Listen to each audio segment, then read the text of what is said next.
तो इसको भाष्य में बता रहे हैं सहकारी अंतर्विधि। तो अंतर्विधि क्या है? अंतर्विधि सहकारी तद्वतः पक्षेण तृतीयम विद्यादिवत, ये अन्वय बन गया सूत्र का।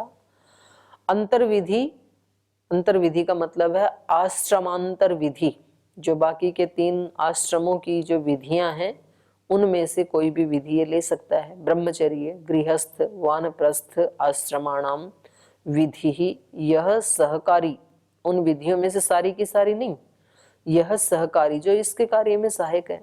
सहायक तद्वतः, तद्वतः माने ब्रह्म ज्ञानवतः, जिसको ब्रह्म ज्ञान प्राप्त करना है, अर्थात सन्यासीनः, सन्यासी के लिए। पक्षेण, पक्षेण को खोला विकल्पेन, तो विकल्प के रूप में तृतीयम साधनम अनुष्ठेयम, तीनों वर्ण आश्रमों में जो इसके लिए सहायक विधि हो उसको ये तृतीय पक्ष के रूप में अनुष्ठान कर सकता है। तो तृतीय कहा तो एक बार याद दिला रहे हैं कि 2 क्या क्या थे, पहले बता चुके हैं वैसे, लेकिन उसी का ही स्मरण करा रहे हैं। प्रथमम साधनम तु शम दमादिकम, पहला साधन तो सन्यासी के लिए है शम दम आदि का अनुष्ठान करना। तथा च उक्तम, जैसे कि पहले भी कहा था, शांतो दान्तः उपरतः तितिक्षु समाहितो भूत्वा आत्मन्येवात्मानं पश्यति। तो जो शम से अपने आप को शांत करके, दम से दांत, और उपरतः तितिक्षु सहन करने वाला, समाहितो भूत्वा समाहित होकर के आत्मन्येवात्मानं पश्यति, अपनी आत्मा में उस परमात्मा को देख लेता है। तो ये तो पहला साधन बताया था। और द्वितीय साधनम श्रवण चतुष्टयम, वो श्रवण चतुष्टय बताया था, उसमें था तपो ब्रह्मचर्य श्रद्धा विद्या। तो ये दूसरा साधन है। तो तप किससे लिया था? ब्रह्मचारी से, तप और ब्रह्मचर्य। और श्रद्धा किससे ली थी? गृहस्थ से। और विद्या, विद्या तो इसकी अपनी ही है, ज्ञान तो। तपो ब्रह्मचर्य श्रद्धा विद्या विहितम च, ये था दूसरा साधन। इसके लिए यहाँ पर प्रमाण दे रहे हैं। विहितम च इसके बारे में कहा है, आत्मा व अरे द्रष्टव्य है, श्रोतव्य है, मंतव्य, निदिध्यासितव्य, क्योंकि वो परमात्मा ही, आत्मा का मतलब परमात्मा, वो ही देखने योग्य है, सुनने योग्य है, मनन करने योग्य है, निदिध्यासन करने योग्य है, उसी का निदिध्यासन करना चाहिए। तो इसके लिए कहा था तपसा ब्रह्मचर्येण श्रद्धया विद्यया आत्मानम अन्विष्य। तो ये दूसरा साधन था। तृतीयम, तीसरा साधन अब बता रहे हैं यहाँ पर, ये विकल्प के रूप में सूत्र का जो अर्थ है। तृतीयम साधनम एतत् सूत्र प्रस्तावित, इस सूत्र में जिसको प्रस्तावित किया गया है वो तीसरा साधन है, वो है आश्रमांतर विधि यज्ञादि ही। तीसरा ऑप्शन है इसके पास यज्ञादि, जो कि आश्रमांतर विधि है। दूसरे आश्रमों का काम है ना यज्ञादि, तो इसका तो है नहीं, तो ये तीसरा ऑप्शन है। तमच पक्षेण अनुतिष्ठेत, तो ये जो तीसरा पक्ष है, तीसरा जो विकल्प है, ये इसके लिए अनिवार्य नहीं है, बल्कि पक्षेण अनुतिष्ठेत, विकल्प से ही अनुष्ठान करे। इच्छा हो तो करे, इच्छा नहीं है तो ना करे। करेगा लाभ होगा, नहीं करेगा कोई हानि नहीं होगी, अधर्म नहीं होगा कम से कम, क्योंकि इसके लिए वो कर्तव्य कर्म नहीं है। तमच पक्षेण अनुतिष्ठेत नैव अनुतिष्ठेत, तो विकल्प से उसका अनुष्ठान करे अथवा ना करे। यथा च उक्तम, जैसे कि कहा है इसके लिए, जप्येन एव तु संसिद्धेत ब्राह्मणो नात्र संशयः। तो ये पहले भी कहा है, मनुस्मृति का वचन है ये, कि केवल कर्मकांड ना करके जप उपासना आदि इसी से ही, ब्रह्म विद्या से भी ये उसको पा सकता है ब्रह्म को। नात्र संशय, इसमें कोई संशय नहीं है। कुर्यात अन्यत नैवा कुर्यात मैत्रो ब्राह्मण उच्यते, ये दूसरे कर्म कांड आदि करे या ना करे, ब्रह्म का मित्र तो बन ही जाता है। स एष आश्रमांतर विधि पाक्षिको, पाक्षिको को खोला वैकल्पिको अस्ति विद्यादिवत। तो ये जो आश्रमांतर विधि है, दूसरे आश्रमों की जो विधियां हैं, ये इस साधक के लिए, मुमुक्षु सन्यासी के लिए विकल्प से यहाँ पर विधान किया गया है, तृतीय विकल्प के रूप में। यथा यज्ञ विधौ, विद्यादिवत का अर्थ क्या है? जैसे उसको खोल रहे हैं, यथा यज्ञ विधौ, जैसे यज्ञ की विधि होती है उनमें, नैमित्तिक यज्ञ विधौ दैनिक अग्निहोत्र पक्षो अस्ति। जैसे कुछ होते हैं नैमित्तिक यज्ञ, माने किसी निमित्त से किए जाते हैं, वो तो विशेष यज्ञ हो गए ना। तो कोई निमित्त, एक होते हैं दैनिक कर्म, कर्तव्य कर्म, दैनिक कर्म, एक होते हैं काम्य कर्म, किसी कामना को लेकर के फिर यज्ञ याग आदि किया जाता है, और तीसरे होते हैं नैमित्तिक यज्ञ, किसी निमित्त से वो आ गए, होली दिवाली इस तरह से, तो वो जो किए जाते हैं, तो उसमें अब ये व्यक्ति जो है दैनिक अग्निहोत्र भी करता था, इसका नियम था, और आज इसको नैमित्तिक यज्ञ भी करना है। तो नैमित्तिक यज्ञ करना है मानो 8 बजे, और दैनिक अग्निहोत्र करता था जी 7 बजे। तो अब इसके पास विकल्प है, ये चाहे तो अपना रोज का नियम वाला भी कर ले 7 बजे और बाद में नैमित्तिक यज्ञ कर ले, अथवा ये दोनों को साथ भी कर सकता है। तो यज्ञ विधि में ये जैसे विकल्प होता है याजक के सामने, ऐसे ही सन्यासी के लिए भी विकल्प है कि वो अन्य आश्रमों की विधियों को अगर वो सहायक मालूम पड़ रही हैं, उसको कुछ अंदर से वो तृप्ति दे रही हैं, शांति दे रही हैं, संतोष दे रही हैं, तो वो उनको ले सकता है, तो कोई उसका मनाही नहीं है। कोई व्यक्ति ये नहीं कह सकता है कि ये सन्यासी होकर यज्ञ क्यों कर रहा है, ये व्यक्ति सन्यासी होकर के सेवा क्यों करता है, ये व्यक्ति सन्यासी होकर के तप क्यों कर रहा है, ऐसे नहीं है। तो यदि वो सहायक है तो उसको करना चाहिए, वो कर सकता है, और यदि नहीं करता है तो कोई ये नहीं कहेगा कि ये सन्यासियों की यज्ञ क्यों नहीं कर रहा है, तो ये उसकी अपनी मर्जी है। तो तद एतत् पूर्वोक्तस्य सहकारिणो विधेः विवरणम। तो ये जो हमने कहा है, यद्यपि हम पहले कह ही चुके हैं, सहकारी के रूप में कह दिया था, तो उसमें ये आ ही गया था, तो ये उसी का ही यहाँ पर विधि के रूप में विवरण दिया है। कृत्स्न भावात्तु गृहिणोपसंहारः। तो ये पहले अभी तक तो चल रहा था ये गृह, इसके सन्यास के लिए, अब गृहस्थियों के लिए कह रहे हैं। गृहिणः कृत्स्न भावात्तु उपसंहारः। कह रहे हैं जो गृहस्थ वाले हैं ये तो कृत्स्न भावात, संपूर्ण कर्म कांड को, और ब्रह्मचारियों के और सन्यासियों के सबके कर्मों को, भाव मतलब कर्मों को उपसंहार कर सकते हैं, ये सबके कर्म कर सकते हैं। गृहस्थी यदि चाहे तो वो ब्रह्मचारी के धर्म को भी अपना सकता है, वानप्रस्थी के, सन्यासी के भी धर्म को अपना सकता है। तो इसके पास तो संपूर्ण का अधिकार है कृत्स्न का, वर्णाश्रमों की। लेकिन सन्यासी गृहस्थियों के सब कर्म नहीं अपना सकता है। गृहस्थी सन्यासी के सब कर्म अपना सकता है, उसके पास है ये हक, क्योंकि उसका तो उससे कल्याण होगा गृहस्थी का तो। लेकिन इस सन्यासी का गृहस्थी के सारे कर्म अपनाने से कल्याण नहीं, कभी अकल्याण भी हो सकता है, क्योंकि कुछ कर्म ऐसे हैं कि जो वो पति पत्नी को ही करने होते हैं, गृहस्थी को ही करने होते हैं, तो सन्यासी उसको नहीं कर सकता है, तो वहां निषेध है उसके लिए। तो इसलिए कह रहे हैं कृत्स्न भावात कृत्स्नानाम सर्वेषां कर्माणाम बाह्य साधनोपेक्षाणाम यज्ञ दान आदीनाम बाह्य साधन निरपेक्षाणाम शमदम आदीनाम च भावात भावनात् संपादन संभवात गृहिणा गृहस्थेन उपसंग्रहः उपयोगः आश्रमांतर कर्माणाम पक्षेण कर्तुम शक्यः।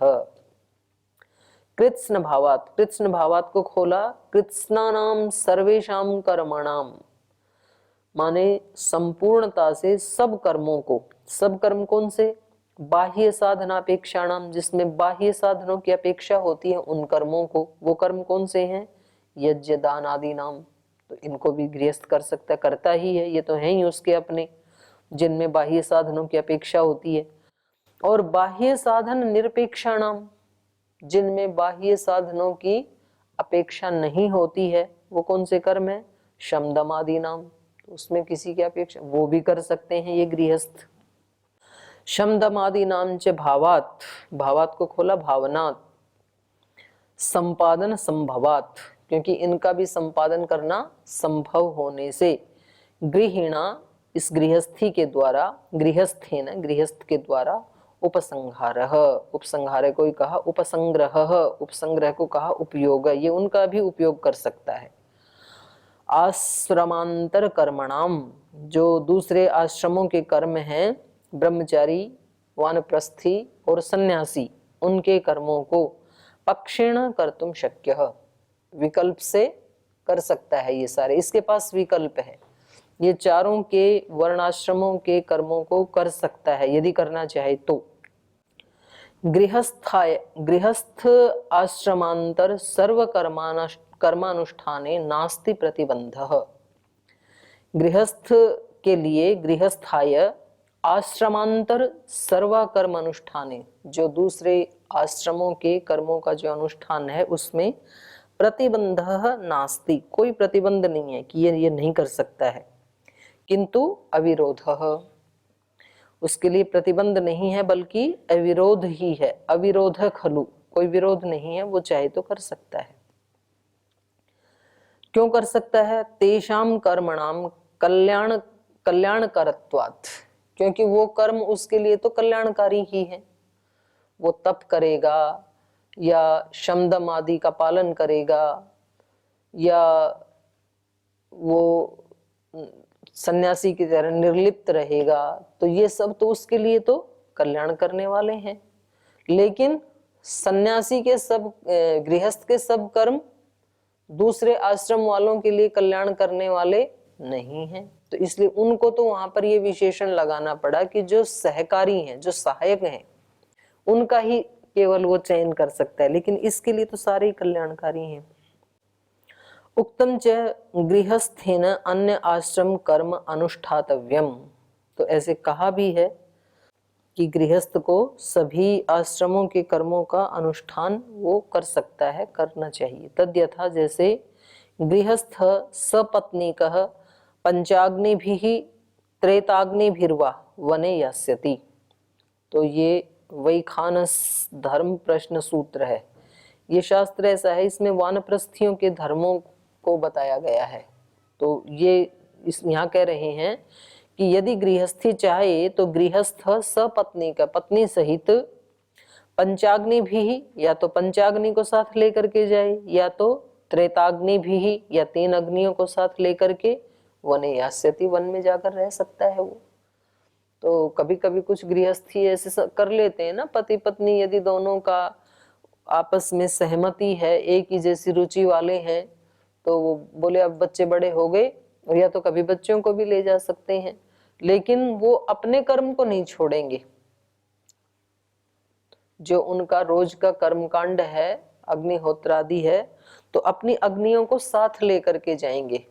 तो या तो उसमें 3 अग्नि होती हैं, कुछ याग में पंचाग्नि होती हैं, आहवनीय, गार्हपत्य, दक्षिणाग्नि, ये 3 तो सामान्य यज्ञ में होती हैं, कुछ में 5 होती हैं, उसमें फिर एक होती है आवस्थ्यग्नि और एक होती है सभ्यग्नि, तो ये 5 अग्नियां होती हैं। तो या तो 5 को और या तो 3 अग्नियों को लेकर के वो वन में जा सकता है। आवस्थ्यग्नि और सभ्याग्नि। गृहान कृत्वा सदार सप्रज सह अग्निभिः बहिर्ग्रामात् वसेत्, ये आपस्तंभीय धर्म सूत्र का है प्रमाण। गृहान कृत्वा माने घर में करने योग्य जो कार्य थे उनको संपन्न करके, सदार सप्रज, पत्नी को भी साथ ले जाए, और यदि बच्चे साथ ले जाने तो उनको भी ले जाए, प्रजाओं को भी साथ ले जाए, सह अग्निभिः, और अपनी अग्नियों को भी साथ ले जाए, बहिर्ग्रामात् वसेत्, तो ये वानप्रस्थी का कर्म है ना, गांव से बाहर जाके बसना, यज्ञ याग आदि करना, तो इसको गृहस्थ भी कर सकता है, तो उसके लिए अनुमति है। सर्वास्त्र कर्मणाम गृहस्थेन उपसंहार उपयोगः कार्यः, तो सभी आश्रम के कर्मों का गृहस्थ के द्वारा उपयोग किया जा सकता है, लेकिन उसका भी एक वो है, रीति है, उसका भी एक नियम है।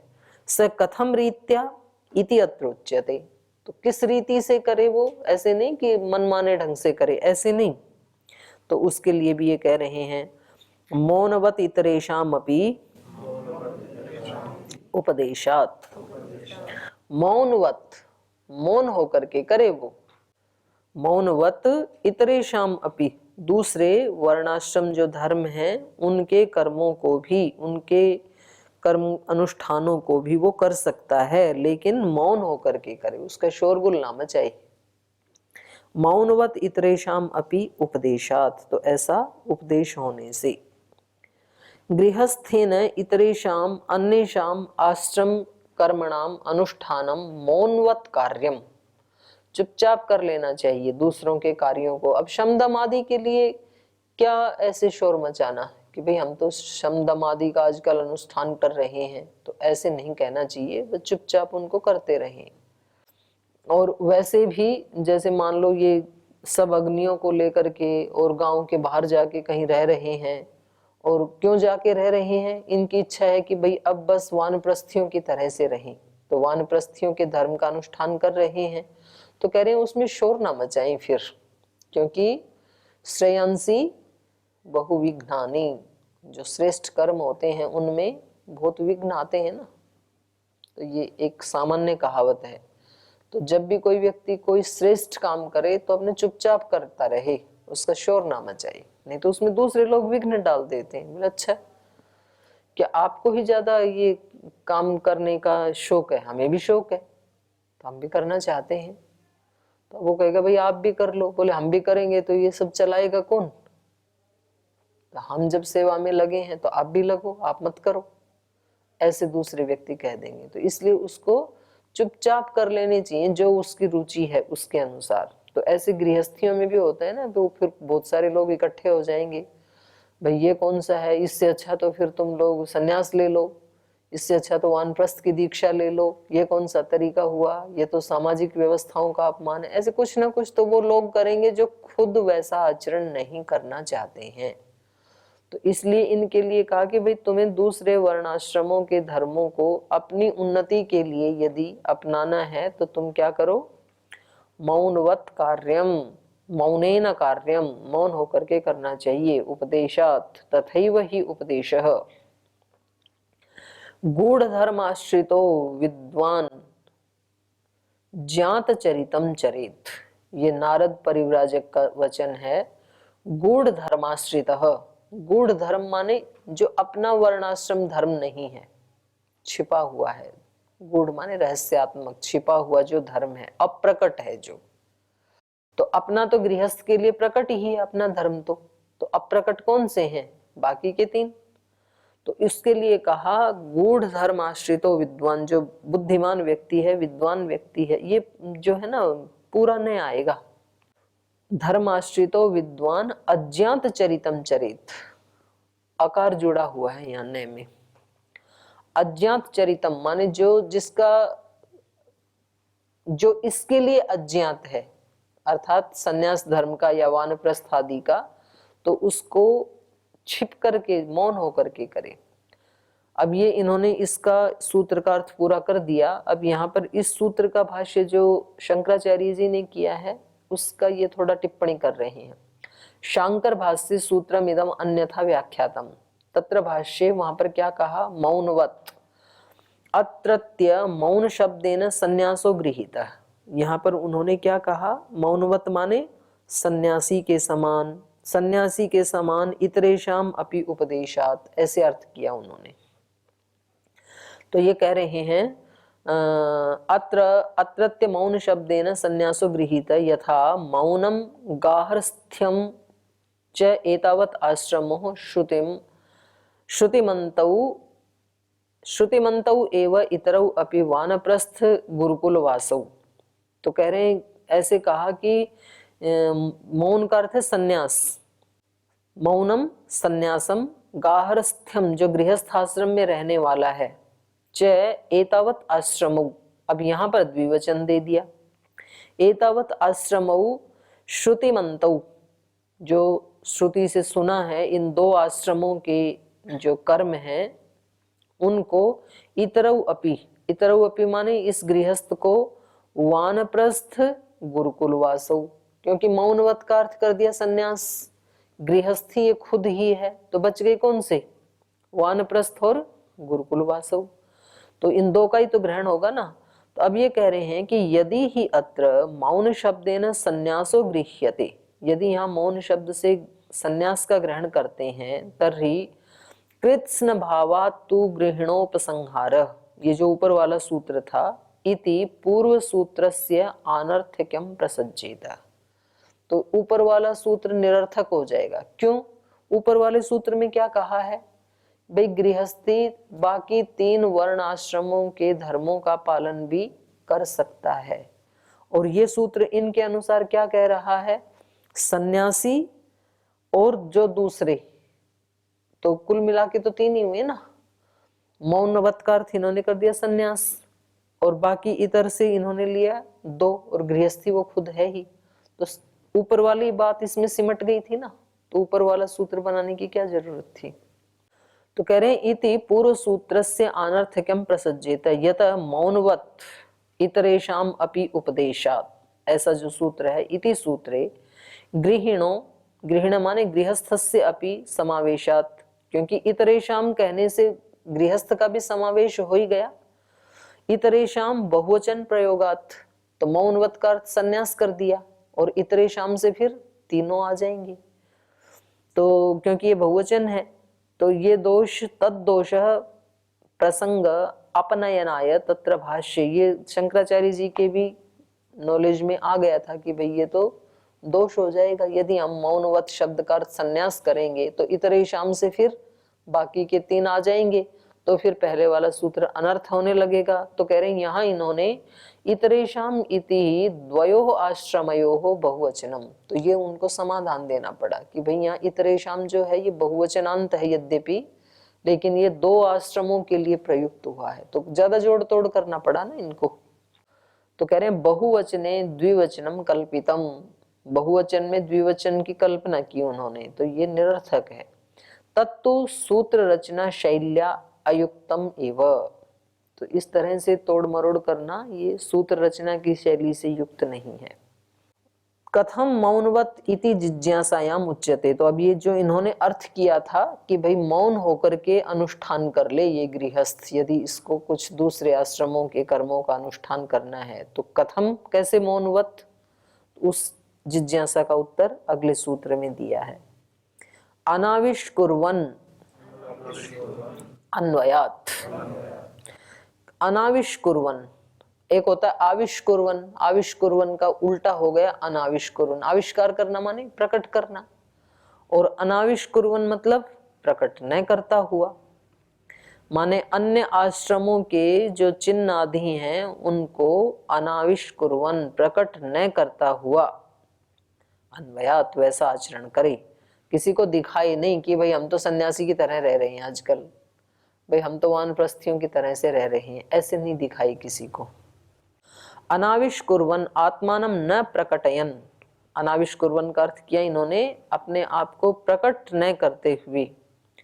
अन्वयात, अनुवयात को ही खोला, अनुगमक, अनुगमकात लक्षणात, अनुगमक होता है ज्ञापक लक्षण, तो अनुगमा लक्षणात जो दूसरे वर्णाश्रमों को ज्ञापित कर देते हैं, ऐसे लक्षणों को प्रकट न करता हुआ, ये मौनवत का अर्थ है। कौन से लक्षण हैं जो दूसरे आश्रमों को ज्ञापित करते हैं, तो कहा कासाय वस्त्र, भाई गृहस्थी है और सन्यासी के धर्मों का पालन कर रहा है, लेकिन लाल कपड़े ना पहने। नहीं तो व्यक्ति की इच्छा कर सकती है ना कि भाई जब हम सन्यासियों की तरह जी रहे हैं तो हम लाल कपड़े पहनेंगे, करते हैं ऐसे कभी कभी।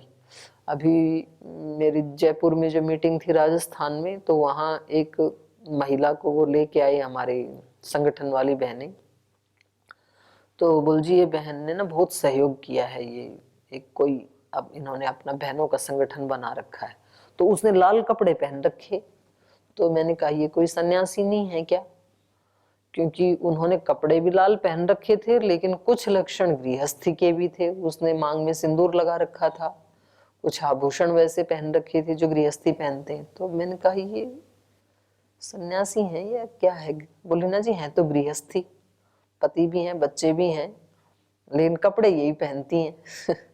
तो हो सकता है उनको लगता है भाई मैं तो सन्यासियों वाला काम कर रही हूँ, सेवा आदि का। तो कुछ लोग ऐसे कर लेते हैं, तो वो उचित नहीं है, उसका इन्होंने मना किया है कि जो अनुगमक लक्षण है, कषाय वस्त्र, दंड कमंडलू, मुंडन, जटादि चिन्हानी, तो ये सारे ज्ञापक लक्षण है ना, तो इनको अप्रयुंजन इत्यर्थः, इनको प्रकट न करते हुए ये मौनव्रत का अर्थ है।